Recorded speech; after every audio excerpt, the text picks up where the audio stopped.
26 de noviembre del año de 1793, Francia se descristianizó.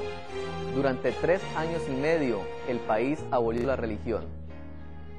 De este proceso surgió un sistema conocido como el comunismo. A finales de la década de los 80, 3 sistemas aparecían en el mundo en la plataforma profética: los Estados Unidos de Norteamérica, la Unión Soviética y el Vaticano. Solamente 2 podrían llegar hasta el fin.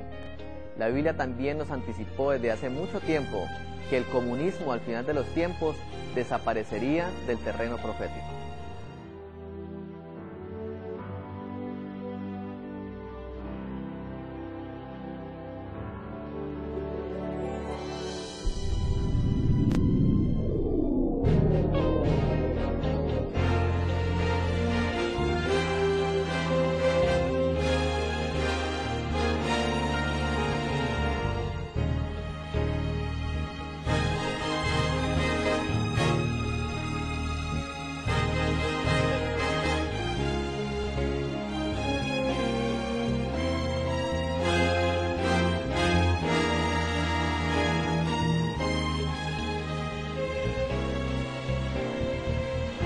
Capítulo 2 del libro de Daniel, cuando el rey de Babilonia recibió el sueño donde vio una gran imagen que representaba algunos de los imperios que se iban a levantar sobre la tierra hasta cuando Cristo viniera por segunda vez, representado por la roca que cayó sobre los pies de la imagen.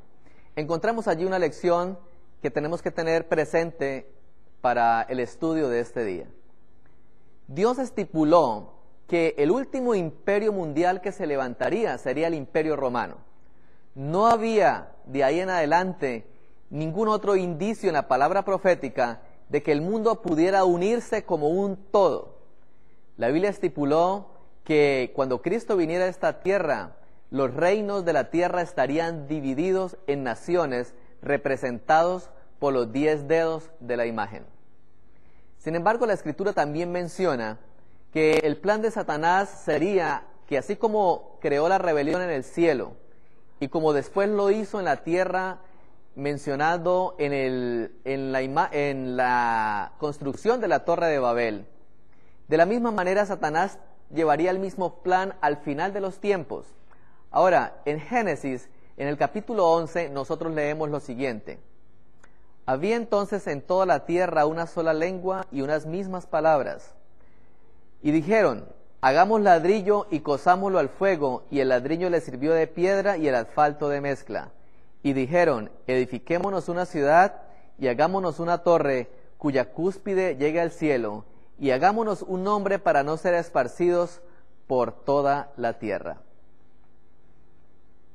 Es decir, ha sido el plan de Satanás unir al hombre en abierta rebelión contra Dios. Después de la Primera Guerra Mundial y de la Segunda Guerra Mundial, donde millones de personas perdieron sus vidas, el mundo se reorganizó finalmente. Ahora quedaron 2 bloques, uno dirigido por la Unión Soviética y otro dirigido por los Estados Unidos. Este orden mundial duró cerca de 40 años. Pero llegada la época de los 80, el mundo conoció que debía reorganizarse nuevamente con la caída del comunismo. La Sagrada Escritura menciona también que el surgimiento y la caída del comunismo iba a ocurrir tal cual lo había estipulado desde hace mucho tiempo la palabra profética. Vamos a mirar algunos detalles de la profecía que nos hablan acerca del surgimiento de este poder, así también como de su caída. En el libro de Apocalipsis, en el capítulo 11, se encuentran algunos textos que nos hacen referencia a cómo iba a surgir este poder. Dice la palabra de Dios de la siguiente manera: Apocalipsis, capítulo 11, versículo 1 en adelante. Entonces me fue dada una caña semejante a una vara de medir, y me dijo: levántate y mide el templo de Dios y el altar y a los que adoran en él. Pero el patio que está fuera del templo déjalo aparte y no lo midas, porque ha sido entregado a los gentiles, y ellos hollarán la ciudad santa durante 42 meses.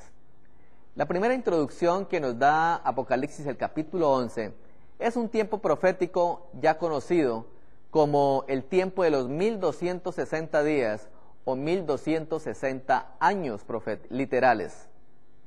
Este mismo tiempo, también conocido como el tiempo de los 42 meses, finalizó en el año de 1798.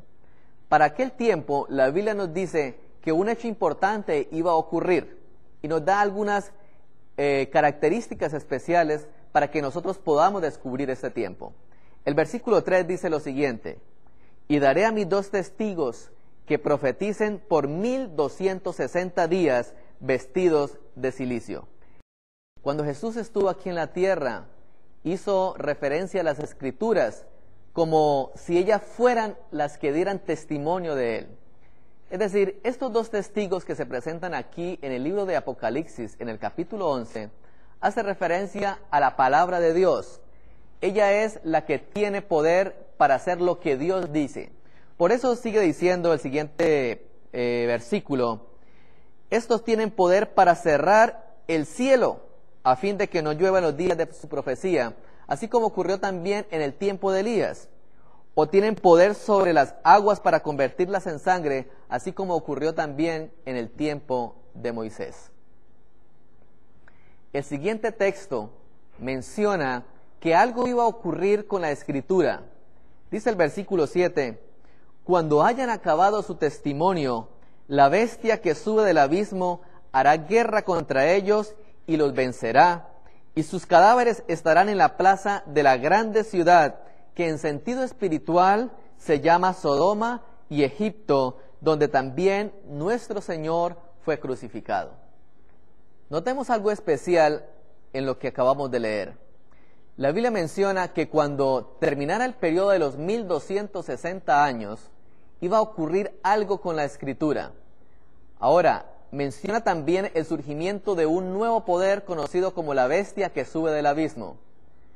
También menciona que este sistema que se iba a levantar iba a tener 2 características que espiritualmente se llaman Egipto y Sodoma. El siguiente texto dice de la siguiente manera: pero después de 3 días y medio entre ellos, el espíritu de vida es enviado por Dios, y se levantaron sobre sus pies, y cayó un gran temor sobre los que lo vieron. Y oyeron una gran voz del cielo que le decía: subid acá. Y subieron al cielo en una nube, y sus enemigos los vieron. Cuando la bestia del abismo hace guerra contra la Escritura, iba a ser por un periodo muy corto, pero una vez terminara este periodo, nuevamente la Escritura iba a surgir. Ahora, es importante que antes de entrar a descifrar lo que hace referencia a Apocalipsis, el capítulo 11, podamos también estudiar un texto en el libro de Daniel que hace referencia a la misma profecía y que nos indicaría de una forma más detallada cómo iba a ocurrir esto en los últimos días. Daniel, el capítulo 11, es un capítulo donde se menciona la guerra entre 2 poderes que son llamados el rey del norte y el rey del sur. Dice el profeta de la siguiente forma en Daniel, el capítulo 11, a partir del versículo 1. Yo mismo, en el año 1 del rey Darío, estuve para animarlo y fortalecerlo. Y ahora yo te mostraré la verdad.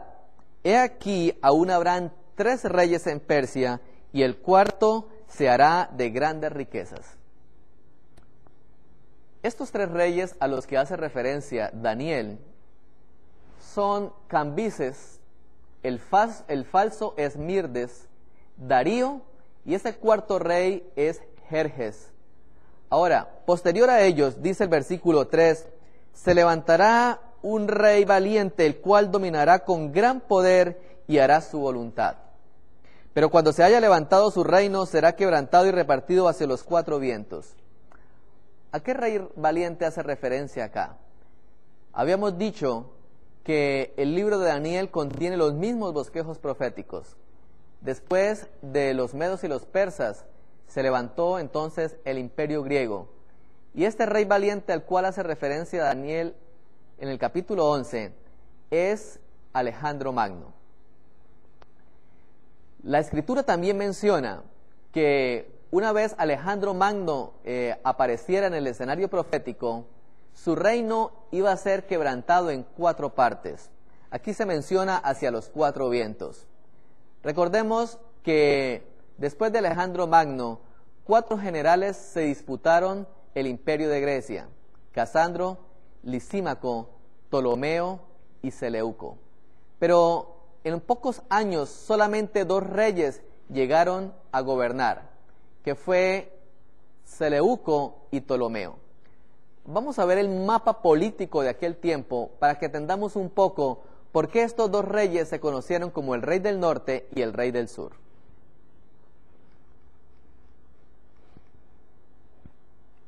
Los Ptolomeos ubicaron toda su expansión en lo que en aquel tiempo se conocía como Egipto, mientras que los Seleucos ocuparon toda la parte de Siria y de lo que era el imperio de Babilonia. Por la localización geográfica de estos 2 imperios, los Ptolomeos, que estaban hacia el sur, fueron conocidos como el rey del sur, y los babilonios, donde estuvo Seleuco, fue conocido como entonces el rey del norte. De ahí en adelante, desde el versículo 5, hay una guerra entre estos 2 reyes, conocidos entonces como el rey del norte y como el rey del sur. En el versículo 20 aparece entonces un nuevo imperio. Dice el versículo: y se levantará en su lugar uno que se hará pasar por cobrador de tributos por la gloria del reino, pero en pocos días será quebrantado, aunque no irá ni en batalla. En el tiempo de Jesús, recordamos nosotros que hubo un hombre que se conoció como un cobrador de impuestos, y fue precisamente en ese tiempo que nació Jesús, y fue Augusto César.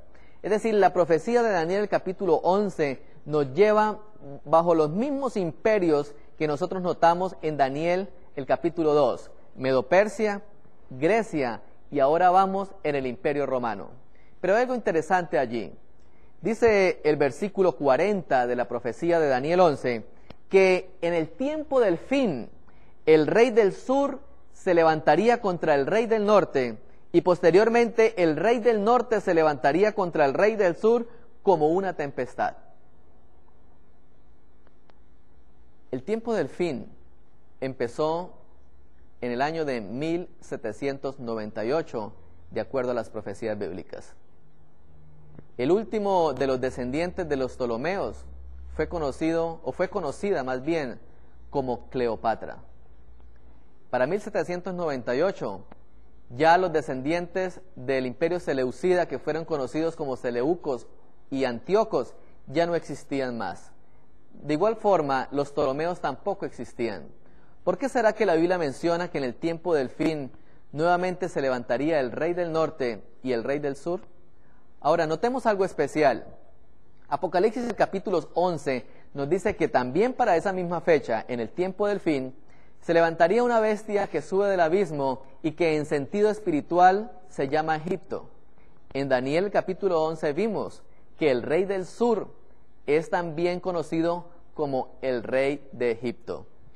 Las profecías bíblicas que tienen su interpretación hacia el tiempo del fin deben entenderse de manera simbólica o de manera espiritual. Es decir, ya no vamos a pensar que el rey del sur, en este caso, sea un gobierno político, literal, como ocurrió en el tiempo en que fue dada la profecía, sino que el símbolo de Egipto debe representar algo. Cuando nosotros vamos a la Sagrada Escritura, recordamos entonces la experiencia de Egipto. Y el faraón de Egipto tenía una característica especial. Cuando Moisés con Aarón se presentaron ante el rey para mostrarles la maravilla de Dios, la respuesta del faraón fue: yo no conozco al Señor. Cuando una persona lanza esta expresión, está manifestando que es una persona atea que no cree en Dios. Y precisamente lo que la Escritura estaba mencionando es que para ese tiempo un poder ateo se levantaría y haría guerra contra la Sagrada Escritura. Este cumplimiento nosotros lo vemos en el libro de Apocalipsis, representando al Imperio de Francia o al país de Francia en el tiempo de la Revolución Francesa. Desde el 26 de noviembre de 1793 hasta el 17 de junio de 1797, Francia se descristianizó. El conflicto de los siglos menciona lo siguiente acerca de esto. La gran ciudad en cuyas calles son asesinados los testigos y donde yacen sus cuerpos muertos, se llama simbólicamente Egipto. De todas las naciones mencionadas en la historia de la Biblia, fue Egipto la que con más osadía negó la existencia del Dios vivo y se opuso a sus mandamientos.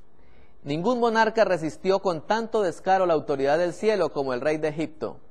Cuando se presentó Moisés ante él para comunicarle el mensaje del Señor, el faraón contestó con arrogancia: ¿quién es Jehová para que yo oiga su voz y deje ir a Israel? Esto es ateísmo, y la nación representada por Egipto iba a oponerse de un modo parecido a la voluntad del Dios vivo y a dar pruebas del mismo espíritu de incredulidad y desconfianza. Ahora notemos que Francia cumplió las características especiales dadas por la profecía. Fue un país ateo en aquel tiempo, y aparte de eso fue un país disoluto, caracterizado de igual forma por Sodoma, porque al abolir la Sagrada Escritura durante este periodo de 3 años y medio, el matrimonio también fue disuelto y hubo un periodo de inmoralidad en el tiempo de la Revolución Francesa. Ahora, qué interesante, la Biblia también decía que después de este periodo, nuevamente los 2 testigos iban a resucitar. En el año de 1804 fue fundada la Sociedad Bíblica Británica y en el año de 1816 fue fundada la Sociedad Bíblica Americana. Ahora la Biblia iba a empezar a traducirse en muchos idiomas e iba a ser transmitida a muchas naciones en el mundo entero, tal cual lo había dicho la profecía. Pero la profecía también era clara en cómo iba a caer este imperio. Debemos recordar cómo surgió entonces el imperio comunista en nuestros días. Los Illuminati habían infiltrado la Revolución Francesa y decidieron crear una antítesis del capitalismo que se iba a conocer como el comunismo. No es casualidad que el comunismo haya escogido una estrella como uno de sus símbolos. Ya habíamos especificado qué representa el pentagrama. Ahora, en 1823, un profesor alemán llamado Hegel había propuesto un plan específico para esto. Él mencionaba que la existencia de un tipo de gobierno-sociedad se llamaba tesis. En aquel tiempo sería el capitalismo, pero que con la aparición de lo opuesto, un gobierno-sociedad se llamaría entonces antítesis, y por esto él decide crear el comunismo. La tesis y la antítesis comenzarían naturalmente a luchar una contra la otra, ya que eran exactamente sistemas opuestos y por tanto verían los asuntos en formas diferentes. Si la tesis y la antítesis luchaban una con la otra por un largo periodo y ninguna parte aniquilaba a la otra, esa batalla resultaría en que ambas cambiarían a un sistema híbrido de gobierno y sociedad que Hegel llamó síntesis. Ahora bien, la Biblia era clara en que sería el rey del norte quien golpearía finalmente al rey del sur, pero primero el rey del sur golpearía al rey del norte. La pregunta es, ¿quién representa al rey del norte? Así como Egipto y Sodoma han sido un símbolo espiritual, también Babilonia, el sitio donde reinaban antiguamente los seleucos, también debe interpretarse de manera espiritual. En el libro de Apocalipsis, en el capítulo 17, nos habla de una mujer que está sentada sobre una bestia escarlata. Y dice el versículo 4 de Apocalipsis 17, y la mujer estaba vestida de púrpura y escarlata, y adornada de oro, de piedras preciosas y de perlas, y tenía en la mano un cáliz de oro lleno de las abominaciones y de la inmundicia de su fornicación, y en su frente tenía escrito un misterio: Babilonia la Grande. La Escritura nos menciona entonces que una mujer al final de los tiempos tendría el sentido espiritual de Babilonia. Una mujer en la Escritura representa una iglesia, un poder religioso. Y este poder que se representa acá es un poder apóstata, porque se menciona como una mujer ramera.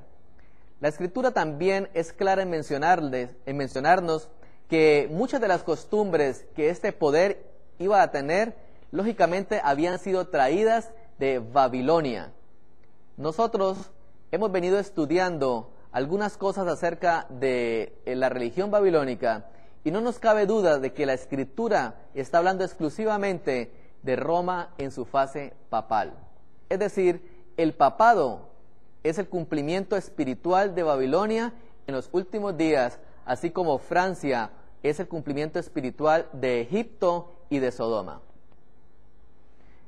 Pero ¿qué más nos estaba diciendo entonces la Escritura? Inicialmente, el rey del sur iba a vencer al rey del norte. Nosotros recordamos que en el año de 1798, cuando Francia se descristianizó, por orden de Napoleón Bonaparte, el general Berthier captura al entonces Papa Pío VI, y este hombre muere un año después en la ciudad de Valencia, en Francia. Esto era el cumplimiento de Daniel, el capítulo 11, el versículo 40, cuando dice que en el tiempo del fin, es decir, por el año de 1798, el rey del sur se levantaría contra el rey del norte.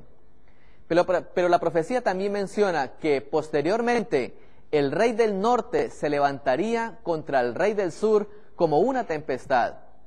Es decir, se había estipulado en la palabra profética que con el tiempo el papado tendría que finalmente aniquilar al rey del sur, es decir, al comunismo. ¿Cómo ocurrió esto? ¿Y qué acontecimientos sucedieron desde 1798 hasta el final del comunismo? Recordemos que en el año de 1848, este hombre, conocido como Carlos Marx, saca a la luz pública el Manifiesto Comunista. Con esto, el comunismo empezaba a organizarse como un sistema político. Las estrategias de este sistema eran abolir la monarquía y todo gobierno organizado, abolir la propiedad privada, abolir la herencia, abolir el patriotismo, abolir la familia y el matrimonio, y abolir toda religión. Con esto se pretendía entonces instaurar un sistema no basado en principios morales, sino basado en los principios que había tenido Adán Weishaupt, y lógicamente que eran principios ateos. En el año de 1989, este hombre llamado Lech Walesa es elegido presidente de Polonia a través de un movimiento conocido como Solidaridad, y eso dio inicio al derrumbamiento del bloque soviético. Muchas cosas se han escrito acerca de este tema, pero sin embargo vamos a notar un hecho muy interesante. La revolución bolchevique había ocurrido en el año de 1917. Esta revolución, al igual que en el tiempo de Francia, dio origen a lo que se conoció como la Unión de Repúblicas Socialistas Soviéticas. A partir de ahí, el comunismo se fue esparciendo por el mundo entero. Muchas de las naciones de Europa hicieron parte de este movimiento.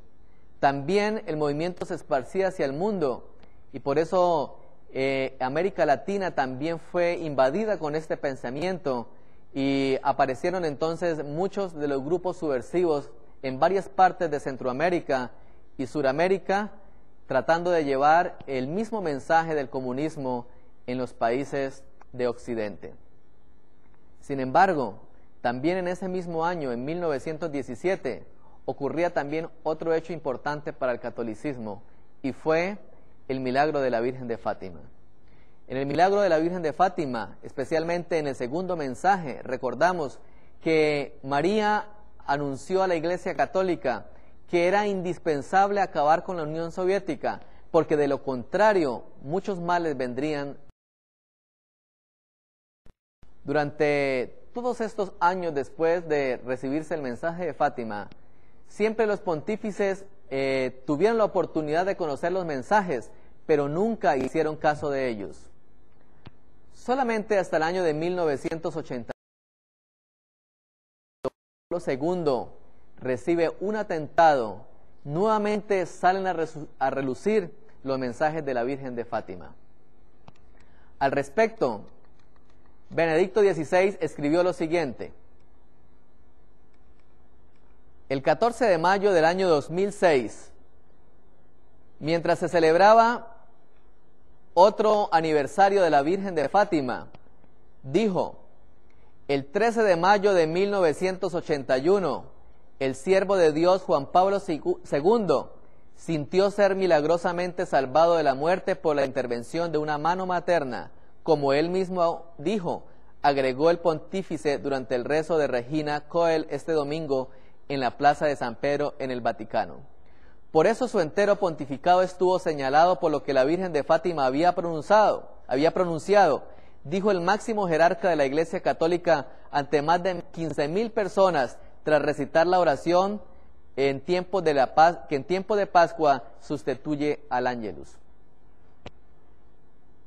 Es decir, el actual Papa Benedicto XVI confirma que el atentado que sufrió el entonces Papa Juan Pablo II fue mitigado por la intervención de María como una madre materna protectora, y que gracias a ella Juan Pablo II no murió en aquel día. Por eso Juan Pablo II recuerda que en aquel momento la Virgen de Fátima debe ser llevada al mundo entero, tal como ella lo había dicho en el primer mensaje, y que también tenían que obedecer el segundo mensaje, es decir, la Unión Soviética tenía que caer. En el año de 1982, el mundo conoció una santa alianza que solamente salió a la luz pública 10 años después, cuando la revista Times publica este artículo. Ahora, ¿qué fue esta alianza? Ronald Reagan y Juan Pablo II hacen un plan secreto con el fin de derrocar el comunismo. Juan Pablo II aprovechó su nacionalidad de polaco y a través de un movimiento obrero que se conocía como Solidaridad, empiezan a apoyarlo económicamente y a enseñarles cómo podrían ellos llegar a crear una revolución y derrocar ese gobierno comunista para transformarlo entonces en un gobierno demócrata. El hombre que dirigía en aquel tiempo el movimiento de Solidaridad, el sindicato obrero, se llamaba Lech Walesa. Y en el año de 1989, este hombre llega a ser presidente de Polonia. Eso hace que todos los países sigan más o menos lo mismo, y empieza una guerra sangrienta en Yugoslavia, en Rumania, y de ahí en adelante en todos los países del este.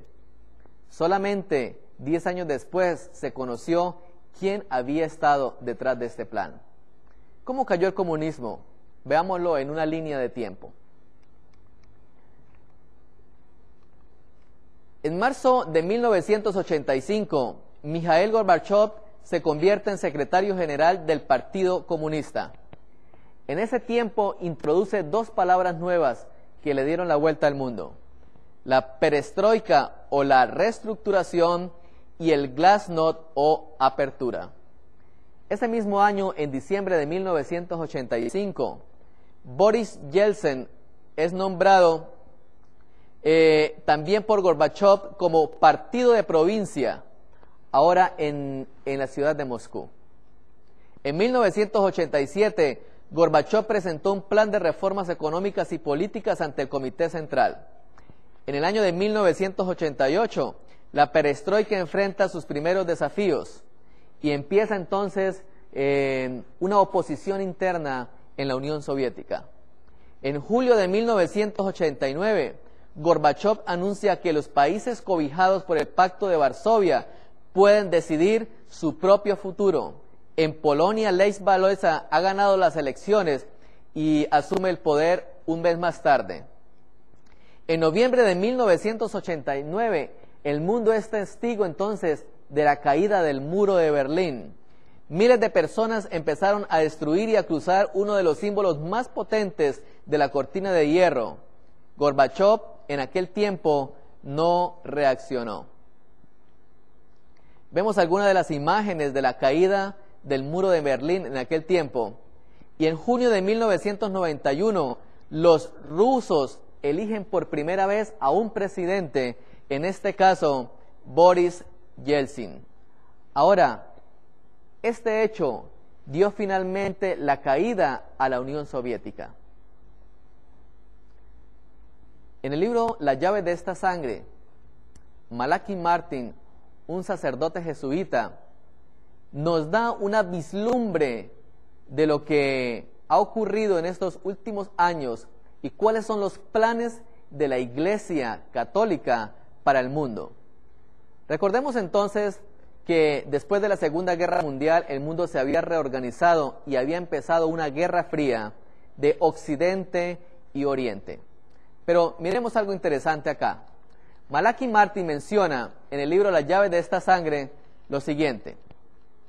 En la página 11, él dice: voluntariamente o no, listos o no, todos estamos involucrados en una triple competencia global a todo o nada, sin reservas. La competencia es quién establecerá el primer sistema mundial de gobierno que haya existido alguna vez entre las naciones. Y ahora Malachi Martin entra a explicar cómo ocurrirá eso y cuándo ocurrirá.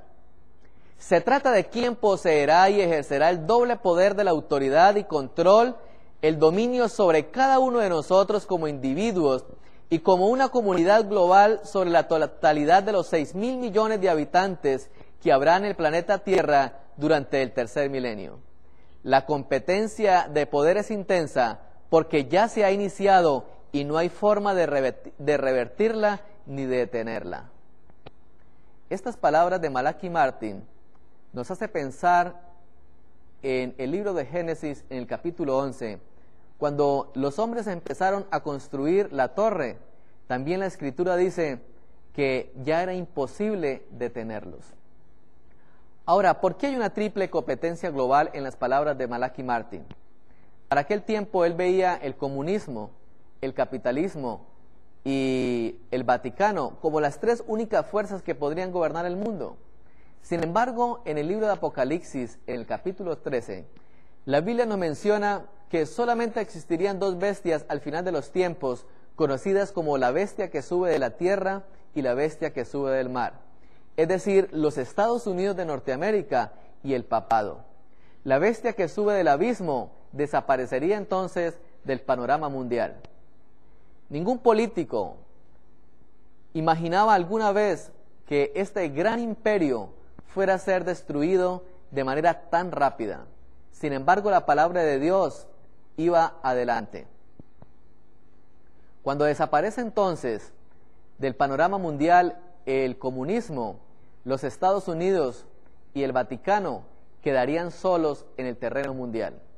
Sin embargo, el libro de Apocalipsis en el capítulo 13 menciona que estos dos poderes iban a marchar unidos y que esto desencadenaría la última crisis que vendrá sobre el mundo. ¿Cómo ha ido avanzando este proceso? Veamos lo siguiente. En diciembre del año 2005, Benedicto XVI hace su primer mensaje de Navidad y en él dijo lo siguiente: el sumo pontífice llamó a construir un nuevo orden mundial y afirmó que solo si está unida la humanidad podrá afrontar amenazas como el terrorismo, la pobreza y las epidemias. Por eso Benedicto XVI ha iniciado una campaña no solamente política, sino también religiosa. El 16 de marzo del año 2006, el Papa insiste en que judíos y musulmanes deben cooperar por la paz. Y él dijo lo siguiente: judíos, cristianos e islam creen en un solo Dios, creador del cielo y de la tierra, y por lo tanto las tres religiones monoteístas están llamadas a cooperar entre ellas para el bien común de la humanidad y para servir, sirviendo a la causa de la justicia y la paz en el mundo, manifestó el obispo de Roma. Y el 30 de mayo del año 2006 nuevamente se vuelve a insistir en la necesidad de unidad del mundo. Decía el artículo de la siguiente forma: Bruselas. Las principales confesiones religiosas se dan cita hoy en Bruselas, sede de la Unión Europea. Diversos líderes del cristianismo, tanto del católico como anglicano, evangélico y ortodoxo, el islam, el judaísmo y el budismo, se reunirán hoy con el fin de participar en una conferencia en la que debatirán sobre los valores europeos. ¿Por qué se habla tanto de que Roma tiene una campaña en Europa? Libro de Apocalipsis, capítulo 13, menciona que el Vaticano se levantaría en Europa y que allí ejercería su dominio.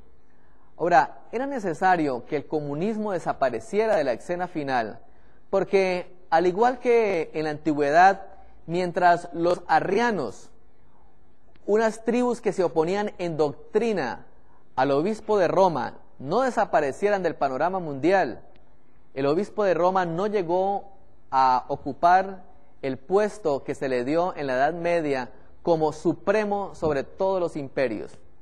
De la misma manera, mientras el comunismo no desapareciera de Europa, Roma papal no podría volver a recuperar la supremacía que había perdido 200 años atrás. En América, el poder será ejercido por los Estados Unidos de Norteamérica cuando abandone sus principios protestantes y republicanos. En este año, el año 2008, Benedicto XVI viajará a los Estados Unidos de Norteamérica porque la campaña final pronto iniciará. ¿Qué más decía la profecía al respecto? Hoy en día vemos que los últimos países que aún mantienen el comunismo vivo son especialmente Cuba y la China. Pero desde hace unos años hacia acá viene también un proceso de unidad con estas naciones.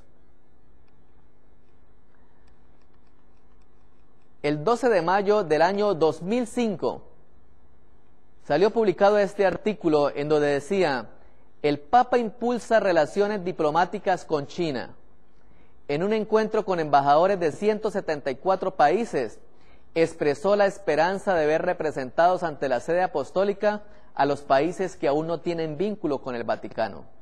El Papa Benedicto XVI llamó hoy a que los países que no mantienen relaciones diplomáticas con el Vaticano las establezcan cuanto antes, en directa alusión a China, a Arabia Saudita y a Vietnam. Pienso en las naciones con las cuales la Santa Sede no tiene aún relaciones diplomáticas, afirmó el pontífice en la sala regia del Palacio Apostólico ante representantes de 174 países. El libro de Apocalipsis, en el capítulo 17, se nos menciona de que habrá unidad mundial. Dice el versículo 12 en adelante: y los 10 cuernos que has visto son 10 reyes que aún no han recibido reino, pero por una hora recibirán autoridad como reyes juntamente con la bestia. El versículo 13 dice de la siguiente forma: estos tienen un mismo propósito y entregarán su poder y autoridad a la bestia. Pelearán contra el Cordero y el Cordero los vencerá, porque Él es Señor de señores, Rey de reyes, y los que están con Él son llamados, elegidos y fieles. Es decir, la palabra de Dios menciona que al final de los tiempos todos los reinos tendrán alguna relación con el Vaticano Y no es de extrañarnos por qué entonces la Santa Sede está preocupada porque los países que no tengan relación diplomática con ella lo puedan hacer. Ahora, ¿qué decimos entonces de el país de Cuba? Hemos notado que en los últimos 2 años la salud de quien ha mantenido el régimen en Cuba, Fidel Castro, ha venido empeorando. Ahora, esto ha permitido que Cuba empiece también a reestructurar sus políticas internas. Este artículo fue publicado en diciembre del año 2006 y se titula Adiós a Fidel. El año termina con cambio de guardia. Castro no regresará al poder y la transición ya comenzó. Poco a poco hemos venido viendo cómo el panorama mundial, desde el punto de vista político, se ha reorganizado. El mundo está preparándose para formar un solo gobierno mundial con un solo propósito: unir las economías mundiales, unir la política mundial, tener una sola religión y lo peor es establecer un día de culto, y ese día conocemos va a llegar a ser el domingo, en abierta oposición a Dios. Dios permitirá por algún tiempo que el mundo lleve a cabo su plan. Satanás estará detrás de esta conspiración en contra del gobierno de Dios. En el libro Maranata, el Señor viene, la señora Elena de White escribió lo siguiente: estos tienen un mismo propósito. Habrá un lazo universal de unión, una gran armonía, una confederación de fuerzas de Satanás, y entregarán su poder y su autoridad a la bestia. Así se manifiesta el mismo poder arbitrario y opresor contra la libertad religiosa, la libertad de adorar a Dios según los dictados de la conciencia, que manifestó el papado cuando en el pasado persiguió a los que se negaban a conformarse con los ritos y ceremonias del romanismo. En la lucha que se librará en los últimos días, estarán unidos en oposición al pueblo de Dios todos los poderes corrompidos que se apartaron de la lealtad a la ley de Jehová. En esta lucha, el sábado del 4º mandamiento será el punto controvertido, porque en el mandamiento del sábado el gran legislador se identifica como el creador del cielo y de la tierra. La última gran batalla que Satanás emprenderá será contra el gobierno de Dios, y ese gobierno se manifiesta en su eterna e inmutable ley. ¿Pero por qué ocurre esto? En el libro de Apocalipsis, en el capítulo 17, termina el relato de la siguiente forma. Versículo 16. Y los 10 cuernos que viste en la bestia, estos aborrecerán a la ramera y la dejarán desolada y desnuda, y devorarán sus carnes y la quemarán con fuego. Porque Dios ha puesto en sus corazones el ejecutarlo como Él quiso, ponerse de acuerdo y dar su reino a la bestia, hasta que se cumplan las palabras de Dios. El libro de Daniel nos ha enseñado de que no está en manos del hombre el destino de las naciones. Todas las grandes guerras que se han luchado a través de la historia, el surgimiento y la caída de los imperios, ha sido estipulado previamente en las manos de Dios. También, al final de los tiempos, es Dios quien permite que el mundo se una bajo el estandarte de Satanás, utilizando los reinos de la tierra. Pero también la Biblia menciona que este poder y este gobierno mundial finalmente caerá. En el libro de Apocalipsis, en el capítulo 18, menciona lo siguiente: después de esto vi a otro ángel descender del cielo con gran poder, y la tierra fue alumbrada con su gloria. y clamó con voz potente diciendo: ha caído la gran Babilonia, y se ha hecho habitación de demonios y guarida de todo espíritu inmundo y albergue de toda ave inmunda y aborrecible. Porque todas las naciones han bebido del vino del furor de su fornicación, y los reyes de la tierra han fornicado con ella, y los mercaderes de la tierra se han enriquecido de la potencia de sus deleites. Es decir, el libro de Apocalipsis menciona que la unión será tanto política como económica, pero también religiosa.